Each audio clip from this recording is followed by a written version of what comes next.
Set করব, তোমরা দেখবে। আমি মেকআপ করতে বসে প্রায় আমার হাতের কাছে অনেক জিনিস খুঁজে পাই না।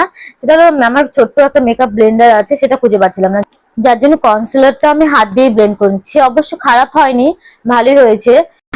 এরপর ফাউন্ডেশনটা আমি লাগিয়ে নিব, হাত দিয়ে লাগিয়ে নিব, মানে হাত দিয়ে লাগিয়ে নিব আর হচ্ছে ব্লেন্ডার দিয়ে ব্লেন্ড করব। তো এখানে আমি ছোট ব্লেন্ডারটা যেহেতু নেই, বড় ব্লেন্ডারতে একটু অসুবিধা হচ্ছিল, আমি খুব আলতো ভাবে করছিলাম। তোমরা দেখতেই পারলে যে আমার ডার্ক সার্কেলটা একদম গায়েব হয়ে গেল। এরপরে যে তোমরা দেখছো আমার কপালে কিছু ট্যান রয়েছে, মুখের স্কিনের সাথে আমার কপালের স্কিনটা কিন্তু একদম ম্যাচ করছে না, সেটাও ম্যাচ হয়ে যাবে, তুমি একটু পরে দেখতে পারবে। তো এখানে আমি আই মেকআপটা শুরু করেছি। প্রথমে একটা ট্রানজিশন শেড নিয়ে আমি আইলিডটাকে কমপ্লিট করে নেব।